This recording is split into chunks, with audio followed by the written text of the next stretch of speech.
Hello दोस्तों, केना छी अहाँ सब? अहाँ सबके स्वागत करै छी नया ब्लॉग में। तो चलू आई के ब्लॉग में अहाँ सबके देखाबऽ जा रहल छी जे मूली के पत्ता के साग बनाबो के सबसे आसान तरीका और देसी तरीका।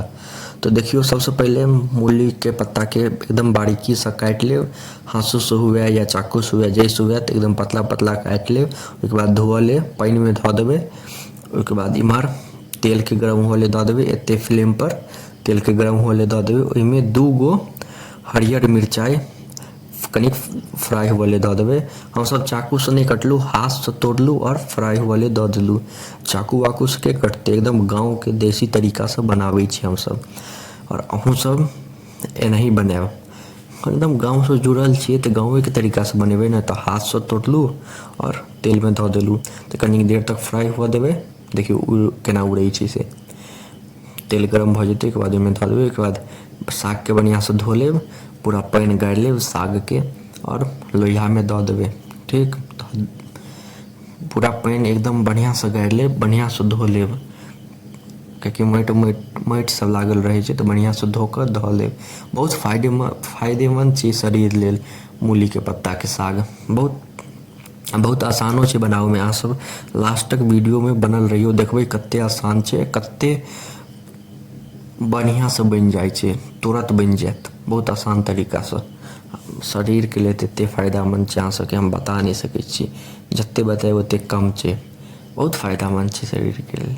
एहि में की होइ छै, ज्यादा तेल मसाला सब नहीं ने पड़ै छै।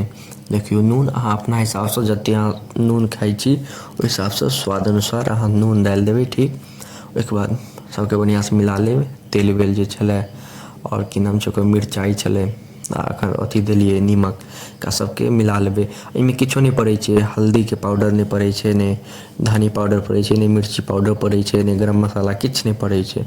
बस नमक डालि देलियै, भऽ गेलै। आ तेल पड़ै छै बस, और हरियर मिर्च पड़ै छै, और किछु नहीं पड़ै छै। देखियो, एकरा लाइट चारि देलियै, बढ़िया से मिला देलियै नीमक के, जे हर पत्ता में नीमक चटि जाए। ओहिके बाद एकरा झाँपि देबै। ठीक, 5-10 मिनट लेल झाँपि देबै। देखियो एते फ्लेम पर।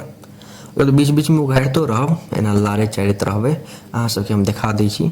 देखियो, अब कनी 5-10 मिनट तक बीच बीच में लारितो चारिते रहलियै।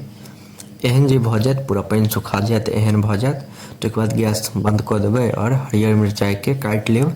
2 गो 3 गो हरियर मिरचाई के काटि लेब और ऊपर से हरियर मिरचाई दऽ देबै और तेल धऽ देबै। एहिमे हरियर मिरचाई के नहीं फ्राई करऽ के छै, गैस बंद छै एखन, भऽ गेलै, बनि गेल छै। तब तेल धऽ लेब और हरियर मिरचाई धऽ लेब, भऽ गेलै, बनि गेलै मूली के पत्ता के साग। यह रेसिपी छै एकर, एते आसान तरीका, एकदम देसी तरीका। देखलियै कते आसान तरीका छै, कोनो मसाला में पड़लै। मिरचाई सबके बढ़िया से थोड़ि लेब जे करू लागे, कियाकि ई की कहै छै ओकरा, मिर्ची पाउडर नहीं ने पड़लै एहिमे, तो हरियरे मिरचाई से करू हैत। तो बढ़िया से थोड़ि तारि लेब जे करू हैत। देखलियै किछो मसाला पड़लै नहीं, एगो नमक पड़लै, तेल पड़लै और हरियर मिरचाई पड़लै।